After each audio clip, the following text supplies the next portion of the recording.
Pagami Sani Flake. Yetu ye Zimbabwe. Eyaza Lwangempini Yenkulu. Dr. Karen singing the Zimbabwean national anthem right there. Hello and welcome to season 4 of In the Diaspora with me, David Chisanga.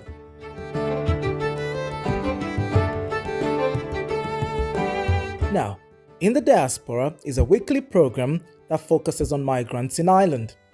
The program follows the lives of people living in Ireland who left their home country either for work, study, business, asylum, or even love. In this episode, we'll recap season 3 by focusing on 3 questions. 1. What do you miss the most about your home country? 2. What do you like about Ireland? And 3. What are some of the similarities between your home country and Ireland?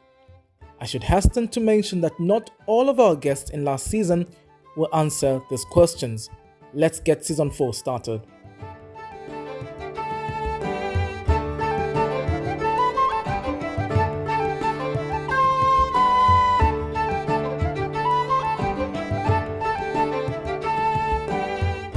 I'm the first of 4 kids, so firstborn vibes.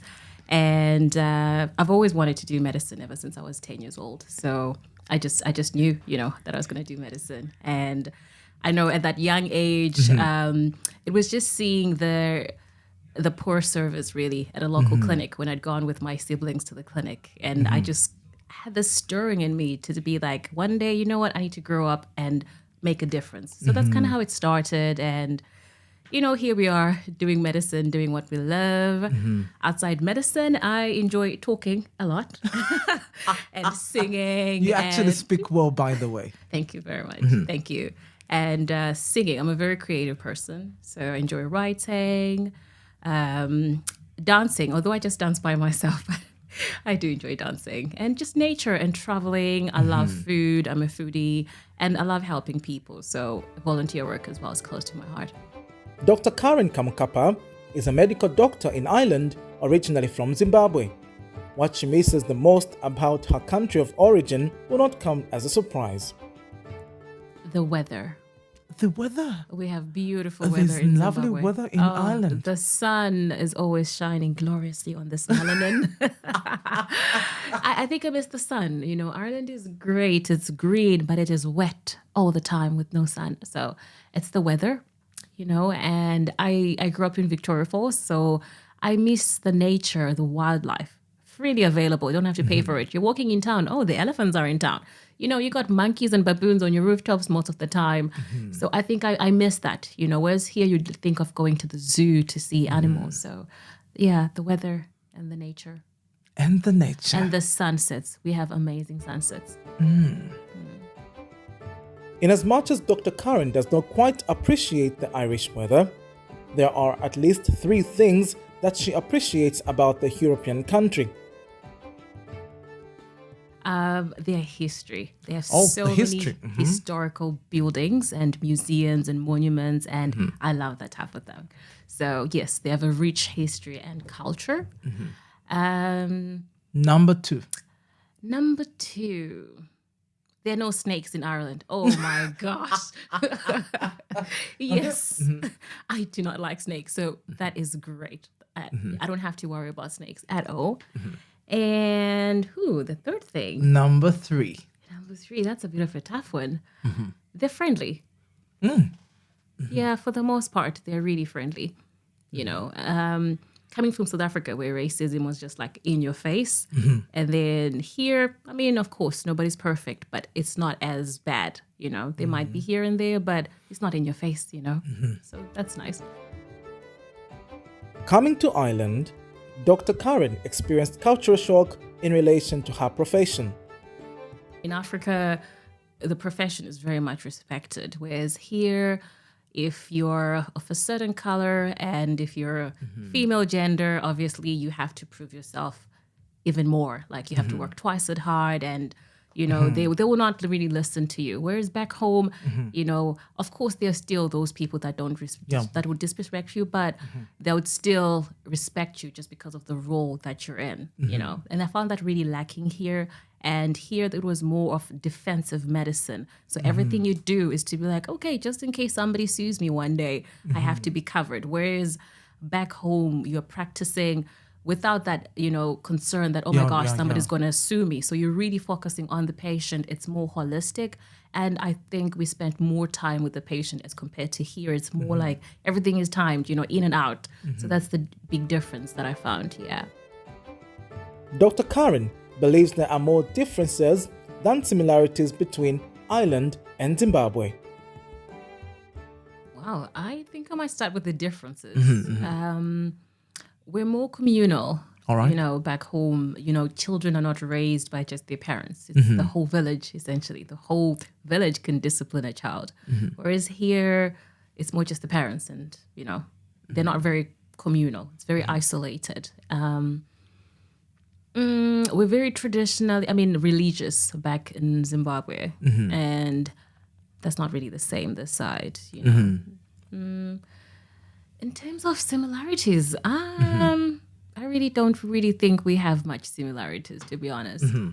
Because we love good food in Zim. No offense to the Irish, we could use a little bit of some flavoring, you know. But wait a minute.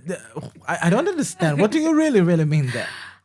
The flavors are a little bit lacking. You know, we love our Roykos from back home, you know, our Robinson spices, you know. Yeah, we love our braais, our gotch, that's what we call it. So that's kind of missing here.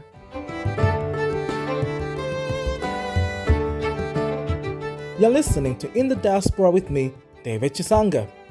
Today, we're looking back at the last season by focusing on 3 questions. 1. What do you miss the most about your home country? 2. What do you like about Ireland? And 3. What are some of the similarities between your home country and Ireland? I posed these 3 questions to Dirk de Klein, a technician from the Netherlands. Family, of course. I do miss my sisters, my brother, and fun enough, some Dutch food. Not actually Dutch food. It's my favorite restaurant. I miss. It's a Greek restaurant.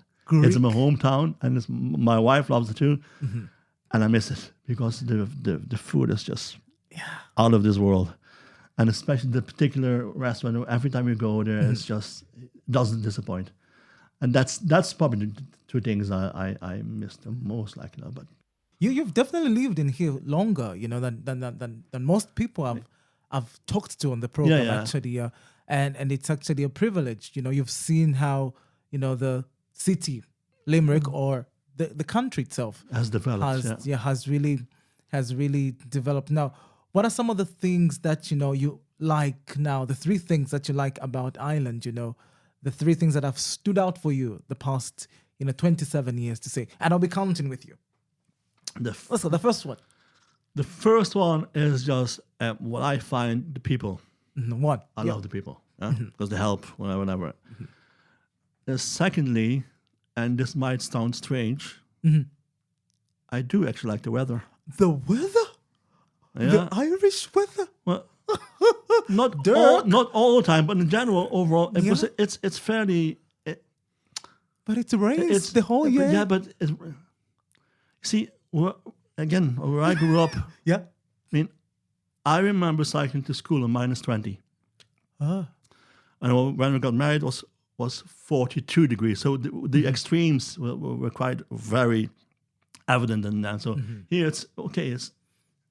It's rain, but you know, at least you don't have to guess. Like, you know, how's the weather going to be tomorrow? Like, you know, it's going to be rain. Like, you know, just take it as it's rain, and you won't get disappointed. So. The weather is actually, I don't mind it. I like it. So that's number 2. All right. Let's go number 3. Listen, the nature, the scenery. I mean, and even where I live in Limerick, I live in Corbally. I live literally 10 minutes walk away from city centre and 10 minutes, even less than from the River Shannon. You have the Shannon fields there. There's such a lovely scenery. The Shannon itself is a lovely river, but when you go to coastline in Ireland, the Wild Atlantic Way, the what you call it, the Cliffs of Moher, Galway, all those places. The nature, yeah. It's just beautiful. I mean, it's the most beautiful place in Europe, really, when you think of it. There's no other place like it. Scotland maybe a small bit, but in general, there's no other place really like it. And that's people don't. I don't think Irish people often appreciate that, the beauty they have around them. But it's definitely something I love in Ireland. Do you have a favorite place, like a favorite natural, place, nature place, really? Actually, what I really like is it's not that far away. It's Lough Gur.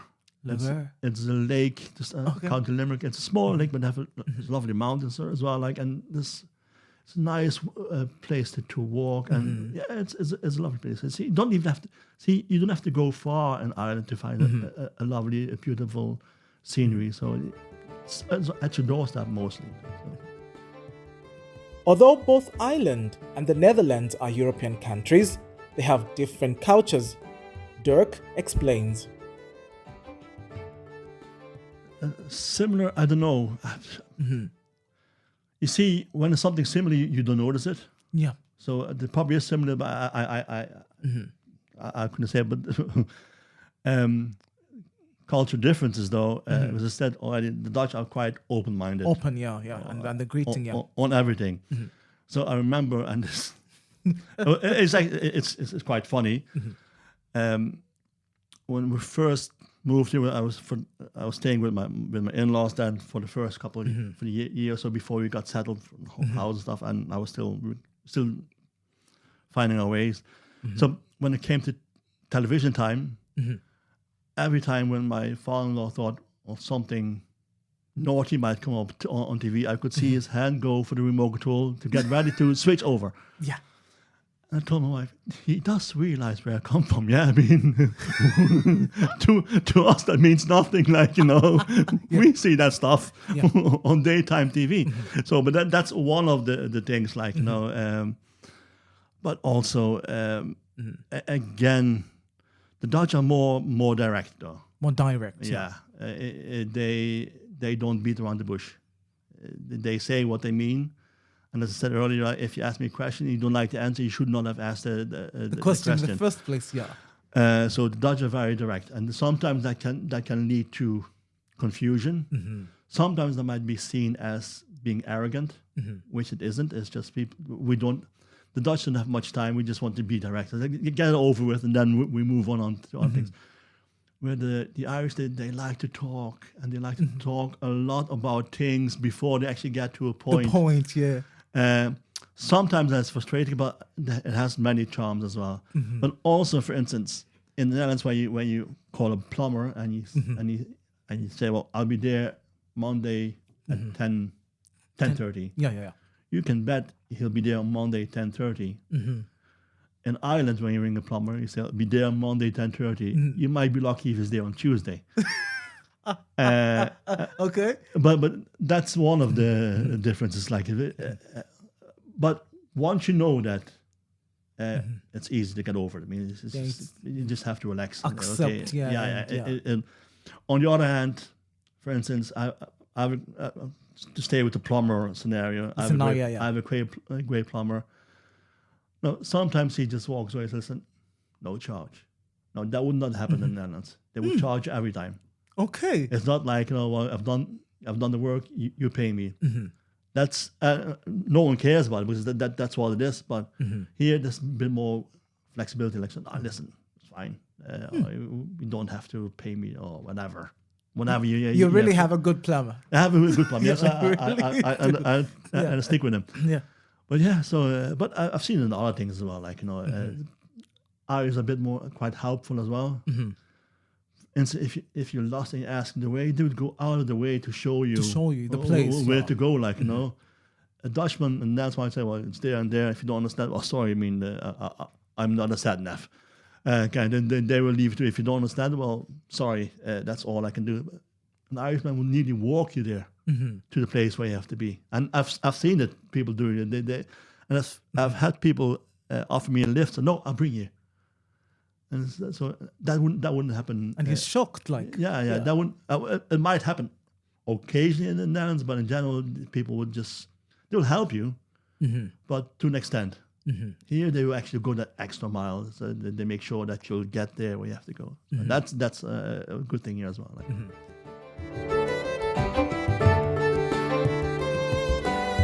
I miss walking without a jacket on my body. Fair enough. Fair enough. Well played. Well spoken, Jimmy Pfaff. That's a fair one. Really. Jimmy is the current Vice President Academic of the Students' Union at Mary Immaculate College in Limerick, Ireland. Do you see, one notable difference in Ireland and Uganda is they reflect change of weather conditions. You can't predict. You wake up, there is glaring sky without clouds. All of a sudden, it's drizzling. Very reflect change. In Uganda, you can predict even tomorrow by what you see in the skies today. And you can go for a destination with the attire that will keep you. But here in Ireland, when you forget about the jacket, you have made a very serious mistake because you may be caught up by the cold. So that is one thing I miss from the country, walking without jackets. What he likes the most about Ireland are the people. The love and enthusiasm of the Irish is godly. David, do you know the definition of God? Do you know the definition of God? God is love. And when you come to Ireland, you see love. And I tend to believe that God's creation. Actually, I'm not cutting you short, Jimmy, Yes. there, but God is love is what you see at Dublin Airport when you arrive. Yes. Yeah. And that was continued. I continue to see warmest love, warmest hospitality. Everyone is outgoing. And I tend to have a feeling in my heart that I think God during creation, the finest creation was accomplished in Ireland, where now God really created very lovely people, finest creation, beautiful, beautiful people. It is very hard to go to nations. You will be visiting different nations. You will find a remarkable difference between other nations, other personalities with the Irish. I give credit. I pray for Irish. People want to ensure that everyone is another's keeper. The magnitude at which it's done here is not the magnitude I know we do it in Uganda. Being another's keeper here in Ireland, everyone, somebody would sacrifice self to ensure the wellness of a neighbor, the wellness of a foreigner. Me as a foreigner, I think I have lovely experience here because the Irish do not look at me as foreigner. The Irish look at me as a brother. The Irish looks at me as a human being who should be treated with dignity and love.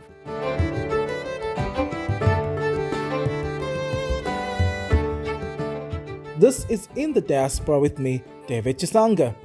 In this episode, we are recapping Season 3 by focusing on 3 questions. 1.